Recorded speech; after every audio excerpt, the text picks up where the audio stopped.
हो जाएगी। अगला प्रश्न श्री रामस्वरूप लांबा, संख्या 470। माननीय अध्यक्ष महोदय, माननीय सदस्य को बताना चाहता हूं, खंड 1 प्रदेश में मुख्यमंत्री युवा संबल योजना अंतर्गत बेरोजगारी भत्ता प्राप्त करने के लिए दिनांक 14/9/22 तक कुल 29,017 आवेदन पोर्टल पर लंबित हैं, जिनमें से 4,090 आवेदन जांच उपरांत स्वीकृत हेतु लंबित हैं। 24,927 जांच किए जाने हेतु लंबित हैं। योजना के नियमानुसार एक समय में अधिकतम 2 लाख आशार्थियों को बेरोजगारी भत्ता देय है। योजना अंतर्गत वर्तमान में 2 लाख की निर्धारित सीमा को बढ़ाने का कोई प्रस्ताव विचाराधीन नहीं है।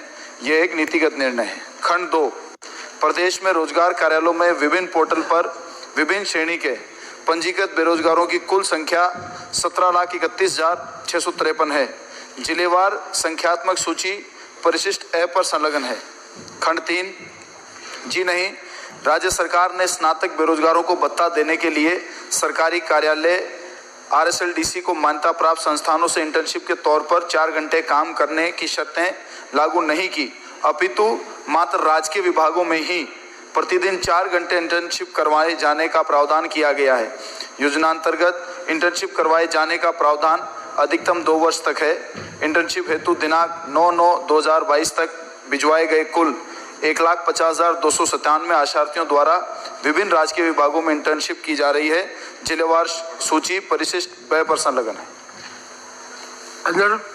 रामस्वरूप आपको पूछना, इसमें आपने बताया खंड 2 में जो पंजीकृत बेरोजगार है उनकी संख्या 17 लाख से अधिक है, तो इनको भी किसी जो योजना के माध्यम से भत्ता या और कोई सुविधा देने का सरकार विचार रखती है या नहीं?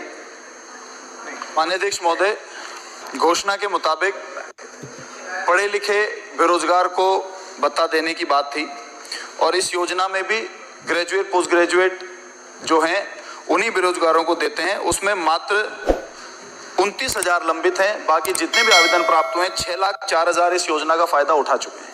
राजेंद्र राठौड़,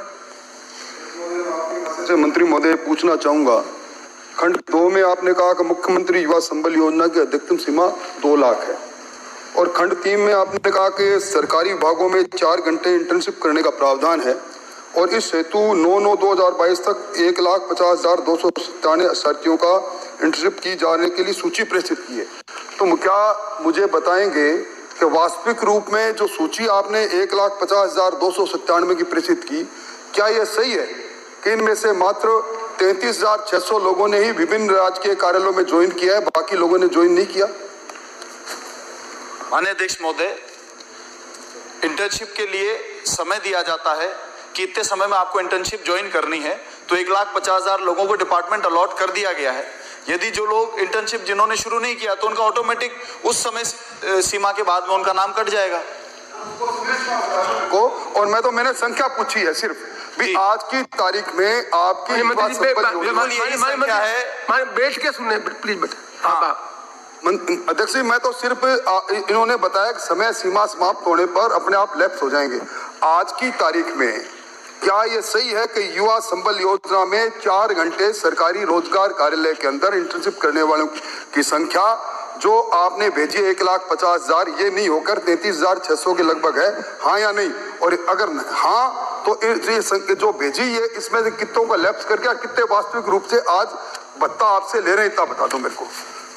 माननीय अध्यक्ष महोदय, ये सूची बिल्कुल सही है। 1,50,297 को ही इंटर्नशिप ये लोग कर रहे हैं और इनको बेरोजगारी भत्ता प्राप्त हो रहा है।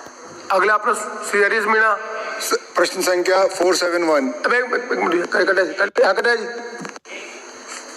अध्यक्ष महोदय, ये जो आपने 2 लाख का कैप लगा रखा है, क्या ये इस बात को स्पष्ट कर रहा है कि सरकार का बेरोजगार जो नौजवान हैं उनको केवल और केवल 2 लाख लोगों को ही रोजगार देने का मानस है और इसीलिए कैप लगा रखा है? तो फिर घोषणा ये क्यों थी कि सबको हम 3,500 रुपया और 3,000 रुपया देंगे, ये क्यों कहा? माननीय अध्यक्ष महोदय, माननीय नेता प्रतिपक्ष को बताना चाहता हूं कि पूर्व में इसके ऊपर 1 लाख की कैप लगा रखी थी। हमने उसको बढ़ाकर 1,60,000 किया, हमने उसको बढ़ाकर 2 लाख किया और 6,04,000 लाभान्वित हो चुके हैं। मात्र 29,000 एप्लीकेंट ही बाकी हैं, वो भी इस योजना अंतर्गत फायदा ले लेंगे। तो ऐसा नहीं है कि कोई बहुत बड़ी पेंडेंसी है, जिनको मिल गया वो 6,04,000 है, जिनको नहीं मिला वो मात्र 29,000 है।